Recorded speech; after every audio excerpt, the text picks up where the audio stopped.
forgotten issue, sex slavery. And my next guest was a sex slave here in the United States. And she was forced into prostitution when she was just 15 years old. This looks like a perfect childhood. But not to Wendy.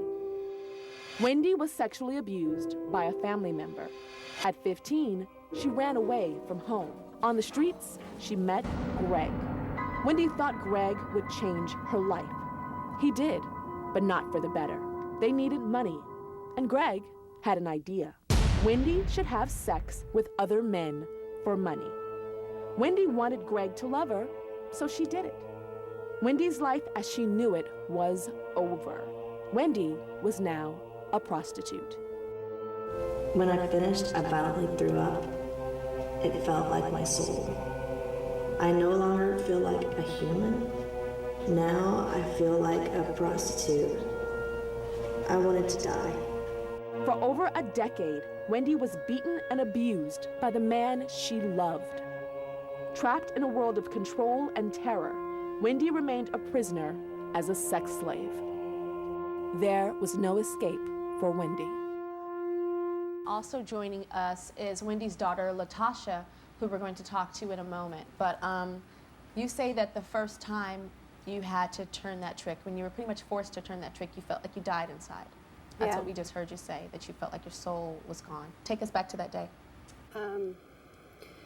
Basically, I'd already had Latasha, and she was only about a month old. And he'd already pimped other girls before this, but not me. And he told me that we didn't have any diapers or formula for Latasha, and he says, well, if you love her and if you love me, this is what you're gonna do. And he told me where to walk and what to do, and I did it. And I remember when I got back, I couldn't do anything but throw up, and it was like that day I threw up my soul. And for how long did you prostitute for him? For a total of, till I was 29. Tell me about what would happen if a girl left. If one of the prostitutes in that ring left, what would happen if she tried to escape? Well, either he would go and track her down and bring her back, or a lot of times he would pit us against each other. And so like one time I left, and he blamed one of the other girls specifically, and so he beat her every single day. And I remember after 6 months, I was away from him for about 6 months, and I ran into the girl, and she begged me to come back. She was like, Wendy, please come back, I promise he loves you, he'll never hurt you again. And I asked her, what's going on? This isn't like you. And she said, Wendy, he beats me every single day for you leaving, and until I get you back, you know, he's gonna continue. And then she tells me, and like a month before that, he had beat her so bad that he broke her spleen. She was in the hospital for like 2 weeks, and she almost died. So that was like mind craziness, what he was doing. Oh, most of the beatings he gave us that's was extreme, insane. Insane control. Tell me about the day that he was arrested. I remember I was sitting there making macaroni and cheese at the stove, and I remember seeing a bunch of police officers coming to the house. And actually, one of them motioned for me to open the door, and almost in shock. You know, I know to run from the police, you know, but this time I went and I opened the door for them. They came in, they threw him on the ground, they put him in handcuffs, and I was so relieved. I was like, oh my God, finally, you know, maybe this time they'll keep him away. Maybe this time, you know, I'll be free from him. And all of a sudden, as they were taking him out the door, they came and put the handcuffs on me and were arresting me, and I couldn't figure out what did I do wrong? I don't understand. The thing is, I grew up. I was now 29 years old, and there were still girls. I mean, he'd always get the girls when they were anywhere from 13 to 16 years old. And so I was working the street with girls that were 13 years old when I was 29. So you were almost an accomplice. Even though you weren't the pimp, you knew about it. And because you didn't do anything about it, you were still being controlled by him, almost like a little girl. But because your age was an adult, you went to jail. Yes. How many girls were there at once? Over the time, anywhere from 4 to 15 girls at any given time. At one time. Yeah. Okay, but you say that going to prison was not the worst thing in the world for you. No, why is that? Actually, it was a huge blessing. I remember my first day in prison, sitting there, and I felt freedom for the first time in my life. And it was just the most incredible, awesome feeling. You said you were looking at the barbed wire and feeling freedom. What does that mean? Why did you feel freedom? Because I was free to make my own choices and accept the consequences of them. I mean, because they locked him up, they gave him 10 years. So I was free for the next 10 years at least. I am free to create my life and do what I want to do. And Latasha, you're here. You're Wendy's daughter. Yeah. And who is your father? He was my mom's former pimp. The same man that we're talking about that was in jail? Yes. And so you grew up in a house where prostitution was going on. Prostitution that was, you know, by choice for some, I'm sure, and prostitution by force for others. How old were you when you finally realized what was going on in that house that you lived in? There wasn't an age, like, ever since I was a baby, that's just the lifestyle that I lived. So you knew what it was? I didn't know it as, you know, my dad being a pimp, and I just knew that my dad had a whole bunch of women, and they would go out and have sex with men for money, and they would come home and give my dad the money. That was just what it was? It's it was what his I job. saw. It's, yeah. Did you ever see him hurting women? Yeah, I saw him beat the women all the time to where they would go unconscious. I seen one get beaten to a seizure before. He would do it right in front of me and my brother's faces. So. And you couldn't invite friends over? Right? No, because it was hard to make friends because we had to move around a lot, and so we were always changing schools. But whenever we did make friends, we couldn't bring them over. There was always so many girls like sleeping on the floor in the daytime because they would be up all night, and my dad beating them and stuff. So we really couldn't have friends at the house. I'm very curious to know how this has affected you as a young woman. You're 25 years old. We have to take a break. We'll have more when we come back.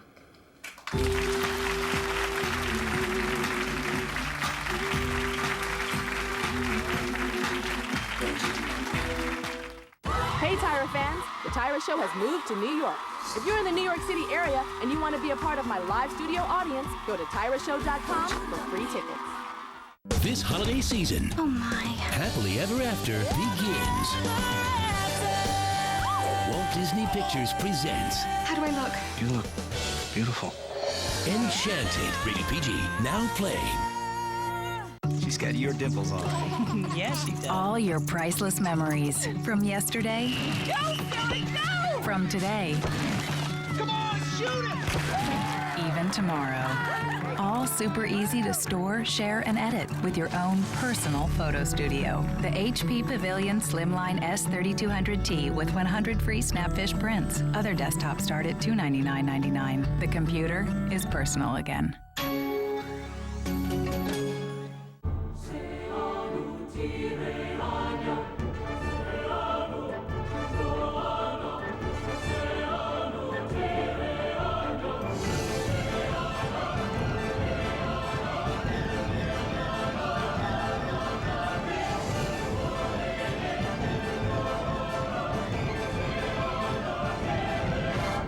Medieval Times Dinner and Tournament. Call 1-888-WE-JOUST or online at medievaltimes.com.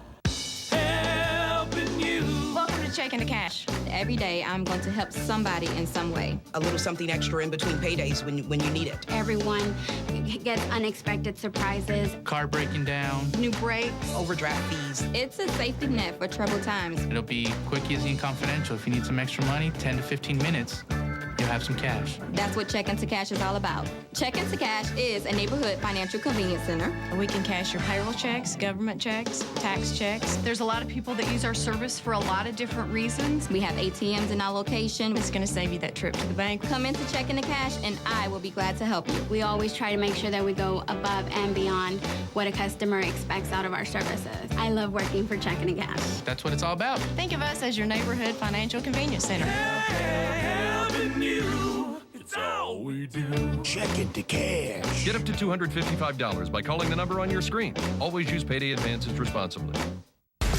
Monday on Tyra. The sexiest stars are talking love, relationships, and sex. Eve. I hear that you're into dating guys of other races. I don't discriminate. Bow Wow. I want you to sit on my lap. He's not a little bow wow anymore. Tyra puts your favorite stars to the test. Have you ever faked it? Sometimes want it to just be over. Monday on Tyra. Today we're going inside the very disturbing world of sex slavery. And still with me is former sex slave and prostitute Wendy and her daughter Latasha. And also joining us is author Ann Bissell, who we'll be speaking to in a minute. So before the break, Latasha, I was asking you how you as a little girl, how it affected you growing up in that house. What happened to you when your parents were arrested? Mom and dad goes to jail. Where did you go? I went to a foster home, me and my 2 brothers. And how long were you in the foster home for? A year. Your dad was in prison and you would write him? Yeah, we wrote back and forth to each other until about a year and a half ago. He got married when he was in prison. Who did he marry? One of the girls. One of the prostitutes? Yes. And he had wrote me a letter. The girl had left him, and he wrote me a letter blaming me for the girl leaving him. And he called me all kinds of names. He said he hopes I die, and he would sell his soul to the devil to, like, see me get hit by a car and die a painful death. Like, it was like a 5-page letter. Ever since then, I haven't talked to him. How did that affect you? Because you seem like you're saying it like he's crazy and he was saying all this stuff, and like it didn't get inside. Did it get inside when he was saying it did. Like, people say I should forgive him, like, mostly on his side of the family, like, you should forgive him. And I try to, but it's just something I just can't forgive him for right now. It hurt so bad when I read that letter. I just can't. It's understandable. Very understandable. Ann Bissell is a former prostitute who helped Wendy get back on her feet when she got out of the brothel, and she's also author of Memoirs of the Sex Slave Industry. So, Ann, how did you become a sex slave? I was a teenage runaway, and I ran away to San Francisco, and I was offered a job working as a babysitter, but the guy tricked me and coerced me, and I wound up living in the basement and having to have sex with him on a daily basis. And then about 2-3 months later, the cops came and noticed I was underage, and so I was able to escape and go back to live with my father. Most people don't think of what happened to me in that basement as a form of domestic trafficking, but that's actually trafficking. If you are coerced, promised a job, and then sex is a part of it, that's trafficking. After that, then you turned to prostitution. Yes, I got into official prostitution at the age of 17, and I worked for a madam. And that's actually how I worked my way through college. So I was in it from about 17 to 22. And how did you get out? I got into it because I got married for the first time, and I got into the computer industry. What advice do you give women that are in the same situation that you were in and that Wendy was in? What I want to give everybody is that they can have a first point of contact. They can contact sex industry survivors. We have the only nationwide helpline. We get calls all over the country. We've started a whole campaign called Operation Silver Braid. And the braid, the first strand is survivors of prostitution, domestic, international, and domestic violence. The second is communities, because communities don't know how to deal with this issue until it gets so bad that right next door to them is a child porn ring. And the third is moving on past the trauma. And Wendy's been affiliated with my programs for the last few years. And it's just been so amazing to see her growth and to see how having just a first point of contact helped her. And what about children of, for instance, Latasha? Can she contact that organization? Yes. Kids like Latasha, can they contact to get help as well? Yes, we have all our sites listed with your sites. Okay, so if you go onto TyraShow.com or our website here, you'll be able to get all of that information. Thank you so much. Thank you. And you have gone through hell and are such a survivor. Yes. Such a strong survivor. I'm very proud of you. Okay, we'll be right back.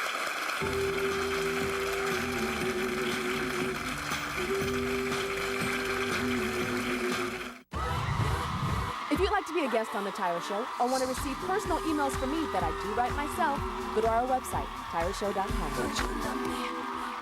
So now my mother-in-law has decided to come to our house for the holiday. Aha. What do you think? I think you need some help from Martha Stewart every day. Yeah! This week, all pre-lit Martha Stewart Everyday and GE trees on sale, plus 30% off GE light sets. Kmart, this season, shine. Make a real meal in minutes. Your whole family loves to eat.